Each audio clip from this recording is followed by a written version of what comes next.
Hello, you're watching the Nouvel Esprit video series on the theology of the body.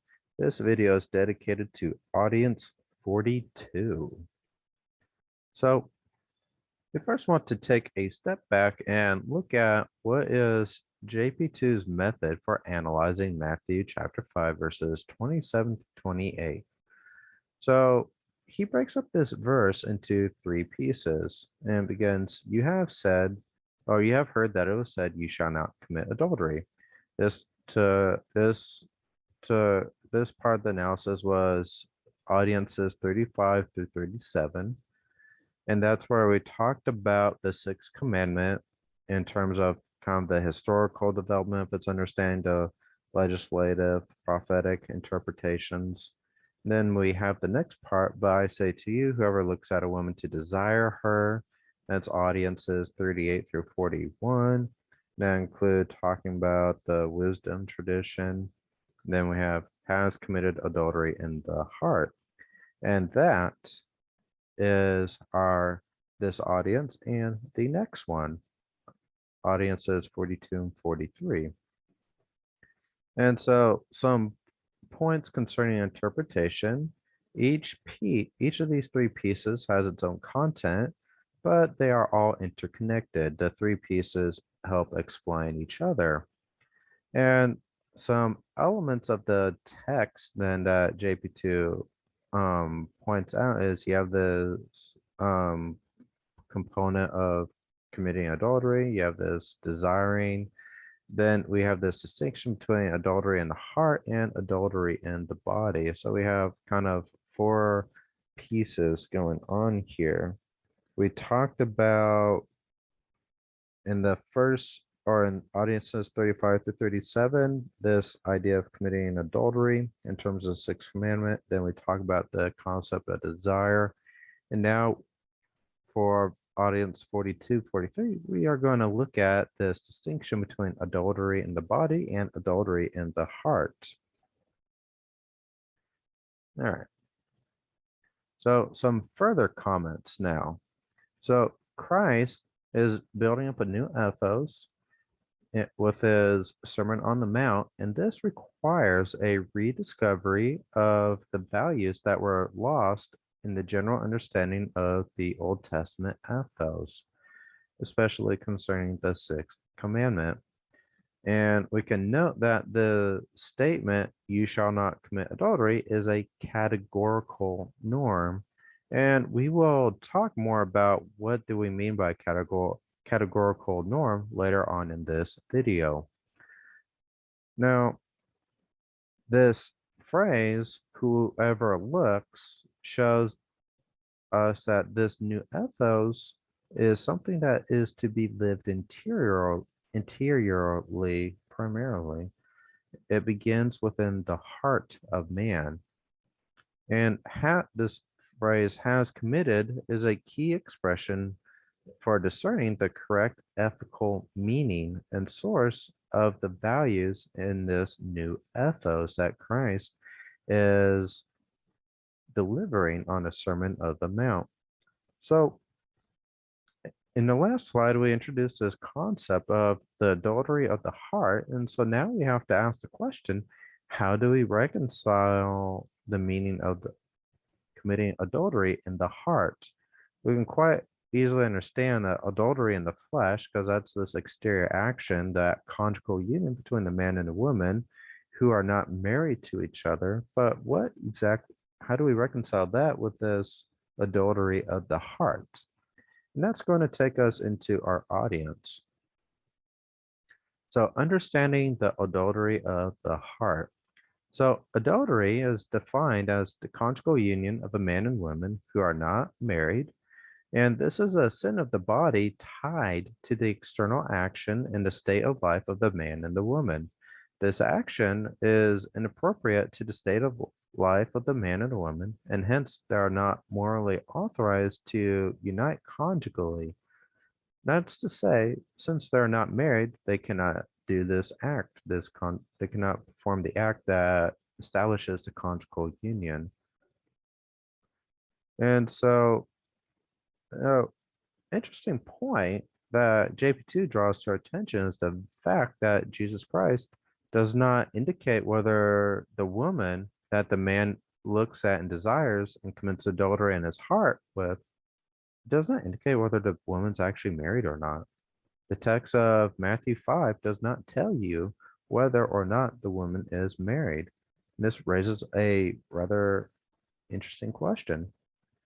Is this look of desire evil only in the case when the woman is not one's wife? Or is it also inappropriate to look at one's wife with this desire? Hmm. And this question is actually going to help us answer the first question concerning the meaning of the adultery of the heart. So, continuing on. So, there's an argument now that is put forth in favor of yes, you can look at the woman with this desire. So, and we broke it down to four premises here. So, first, only a man who is a potential subject of adultery of the body can commit adultery of the heart. That is to say, in order for a man to become an adulterer in the body, like if man is able to become an adulterer in the body, then he can become an adulterer in the heart. So there's kind of an equal, or I guess not to say equality, but they are circumscribed by each other, right? The if man does not have the if man cannot come into adultery exteriorly through physical action, then he cannot have this adultery of the heart. That's what this first premise is saying. Now, when we move on to the second premise, this does not refer to a husband with respect to his wife, but only in regards to a woman who is not the man's wife. Because it's only in the case of the unmarried woman that man can commit adultery of the body. And so only the husband could have the exclusive right to look at the wife with desire and not commit adultery in the heart. And so we kind of have this conclusion then that by virtue of marriage, one has the right to the conjugal union. And so by definition, cannot commit adultery in the heart, since it is impossible to commit adultery in the body. And this is an argument that seems that on the face of it seems to be rather convincing. It appears to satisfy the sixth commandment of not committing adultery and has a neat kind of logical consistency to it. However, JP2 is going to say, even though this does appear consistent with the sixth commandment, JP2 is going to have some reservations because of Christ's words. And so he just makes a point that in order to analyze the situation correctly, we have to morally evaluate the concept of desire within the perspective of the dignity of the human person. That is to say, we have to look at this concept of desire from the perspective of the value of the person. And this is going to be key to understanding the adultery of the heart. And we have to wait until the next audience to figure out what is JP2's view on the matter. Guillermo, are you still there? Yes, I am. Did you have anything you'd like to add at this point? I'm afraid I'd be jumping the gun. Okay. Yeah, not just yet. Okay. Does that mean you want to save it for later this audience or for the next one? Let's say for the next one, The next unless if one. I see that the slides are, oh, okay, yeah, we could Okay. yeah, Yeah. let's do that. Yeah, I try to hide Mm-hmm. whatever's about to happen from this audience. So Perfect. keep the listener in suspense, Awesome. viewer, whoever, Cool. whether you're watching or just listening. Yeah. Comments on Immanuel Kant, plot change. So I want to return now to this concept of categorical norm. And to understand it, we are going to turn to Immanuel Kant, who was a famous Enlightenment philosopher. He was a German, and he was alive from 1724 to 1804. And he's famous for beginning the school of German idealism. And so the concept of the categorical norm begins really with Kant's ethics. So Kant makes a distinction between what he calls a hypothetical norm or a hypothetical imperative versus the categorical norm or the categorical imperative. So the hypothetical norm or the hypothetical imperative is a course of action as a means to achieving something else. So it's only good in the degree the action is a means to the end. So in this case, you have a norm that is a norm in order to obtain the end. So if I want to, I guess, cook dinner, I need to have clean pots and pans. So cleaning pots and pans in order to cook dinner is kind of a norm for doing that. Okay. It's conditioned by what is the thing you're trying to achieve. So a hypothetical norm has these conditions in based on the fact that they're means to obtaining an end. A categorical norm, on the other hand, is a course of action that is itself necessarily, regardless of any conditions. It is something that is good in of itself. So a categorical norm, we could think of something like the case of, um, I guess, just don't commit adultery, right? The good in of itself is the human person. That is a categorical norm not to commit adultery because you violate the good of the other person and the good of the spousal meaning of the body and the good of the communion of persons when you commit adultery. Now,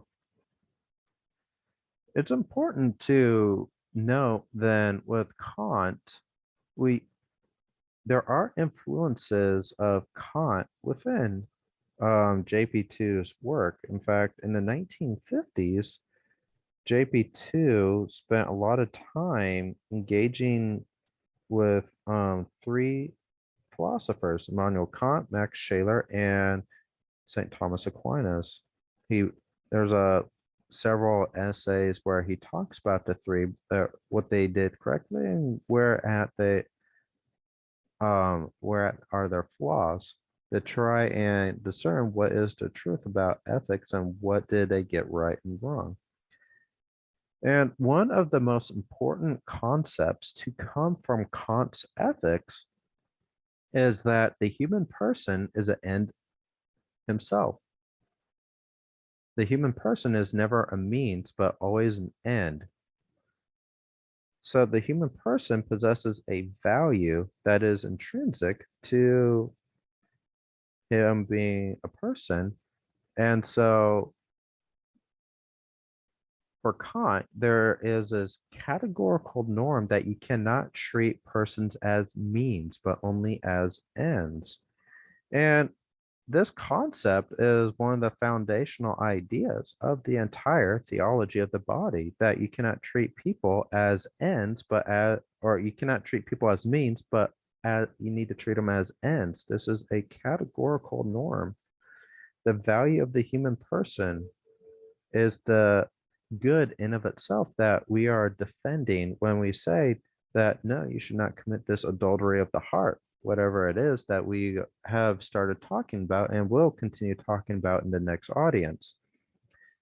So, and this is really something that Kant had this powerful insight into the nature of ethics. And so, let's see here. We have this lovely quote. Would you like to read it, Guillermo? Yes, I would.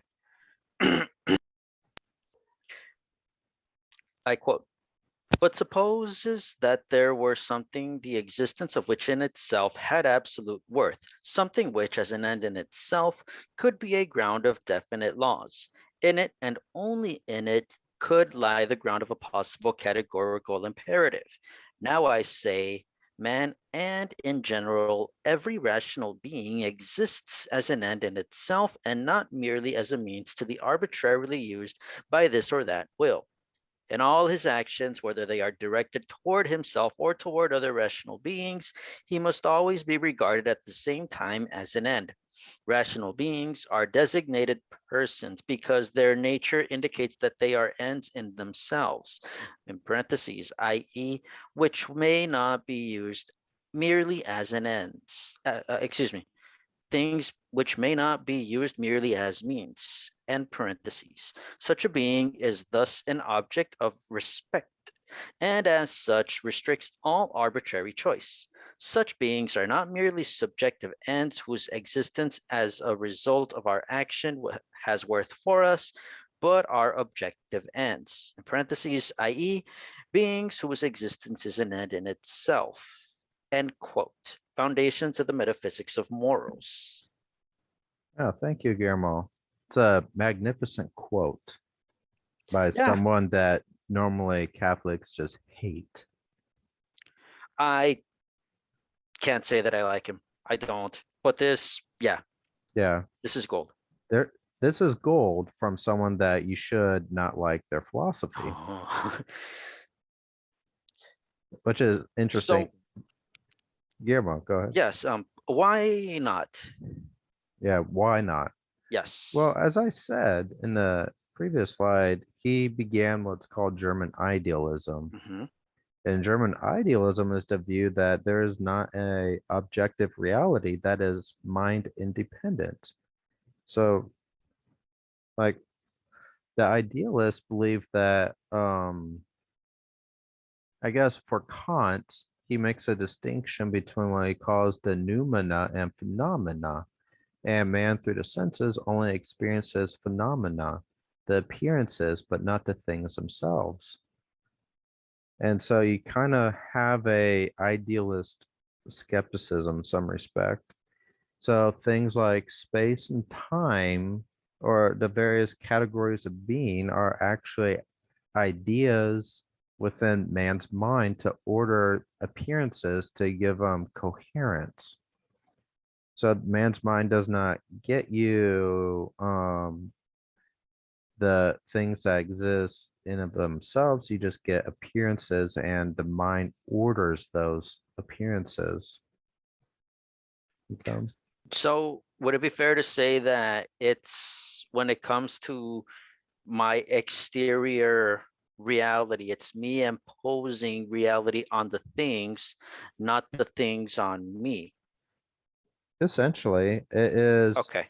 it is your brain and how it's developed with these basic ideas or forms that impose order on the appearances.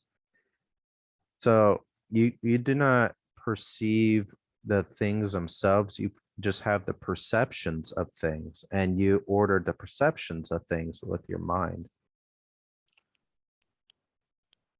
So the thing itself that might be a tree or human nature is outside of your ability to know. You can't know things themselves, but you can know appearances. That's weird because you would think that that's kind of like an not relativism. Something else comes to mind, but it almost sounds like, well, nothing's real, but and yet, okay, we can all agree that there's this chair sitting right here, and it's this color, it's this height, it's this heavy. Um, Right, but but that's not really objectively true. It's just our impression, right. But us imposing our impression on it, but how we do don't you really know know. that Yes. Hmm. a classic question would be, how do you know that you see the same red chair I do? Maybe I see a blue chair and I'm just calling it red. It makes you wonder how he came up with this, because he didn't come up with this on his own, right? I mean, I would think, Well, um, well, he studied a lot of the philosophers, including like Leibniz, Hume, Descartes. Okay. some of the scholastics, I believe. Okay. Yeah. Yeah. Hume, I could never understand. And as I've shared with you, I'm not very literate with the philosophy um post scholasticism, I suppose. Yeah, I had a time when I was interested in Kant and I read a few of his books. Yeah. Okay. Yeah, For our listeners, this is just a bit of what um Kant says. And well, look, here's a grain of truth in this quote. yeah, In the end, he's someone we should be rightly critical of. yeah, yeah. If you're interested in reading Kant, I would actually highly recommend the book Foundations of the Metaphysics of Morals. Also, it's also translated as Groundwork for the Metaphysics of Morals. Um, Something just to comment on Kant's ethical views here is you have this resounding defense of the human person as an end of himself, as a value that has that is the ground for categorical norms. Now, the interesting thing for Kant and his ethical theory is that he'll take this content and he puts it within the mind of the human person. So, because he is an idealist, in order to get the kind of necessity required for behind this categorical imperative, he's going to put it within the mind of the human person. And so, human reason becomes the ground for measuring ethical norms, whether it's actually an ethical norm, whether it's good or evil. Human reason is the measure for ethics. And so there's this kind of tension between within Kant between this resounding defense of the human person that we just read and this kind of view that collapses morality to reason. And that's kind of what Kant does is he collapses everything to reason, whether it's aesthetics, ethics, metaphysics, you name it, he collapses it all down to reason. And that's really what his philosophical project is. He's famous for writing three critiques: the critique of pure reason, the critiques of practical reason, and the critique of judgment. The critique of pure reason focuses on, you could probably imagine, philosophy, metaphysics, theology. Practical reason is on ethics, and the critique of judgment is on aesthetics. And all of these he's going to essentially reduce to human reason. And that just because that follows from his commitment to idealism. So there are flaws with Kant's ethical theory, but here we can take a moment and admire his insight into reality concerning the human person as a source for categorical norms because of the human person possessing intrinsic value and dignity. Um, Guillermo, did you have anything else you'd like to add? I do not. Okay, I believe that is the end. So with that, thank you for watching our video. If you have been enjoying our content, please subscribe, like, share, and comment on our social media. We have various social media platforms, including things like YouTube and Facebook. If you have been enjoying our content, we would we also ask that you please support us financially through a nice donation, either through Patreon or PayPal. Your financial support goes towards the maintenance of our website and the purchase of resources so that we can providing great materials for you, like our video series on the theology of the body and our articles on our website. Our website, nouvelesprit.com, has many scholarly articles for you to read for free and enjoy. We also have our podcast, and Guillermo can give you some more information about that. Yes, in our other podcast series, we talk about a variety of topics, such as trends in culture and politics, and we always address those topics through a Catholic personalist perspective. We upload our episodes onto buzzsprout.com, and you can locate our page on Buzzsprout using the Nouvel Esprit website under the podcast category. And once you do so, you can listen to us directly on Buzzsprout, or you can use Buzzsprout to locate us in other popular podcast platforms, such as Apple Podcasts, Google Podcasts, and Spotify. All right. And just to clarify, you can find all of our social media at lenovelesprit.com/subscribe. That's our Facebook, YouTube, whatever else, our how to support us financially, whether it's PayPal, Patreon, all of our website platform distributions for our podcast. And also there you can subscribe to our emailing list. Guillermo, do you have any last things for our audience? I would just like to ask our viewers and listeners to keep us and our mission in your prayers. Yes, please pray for us. And with that, we will see you next time. Bye, everyone. God bless.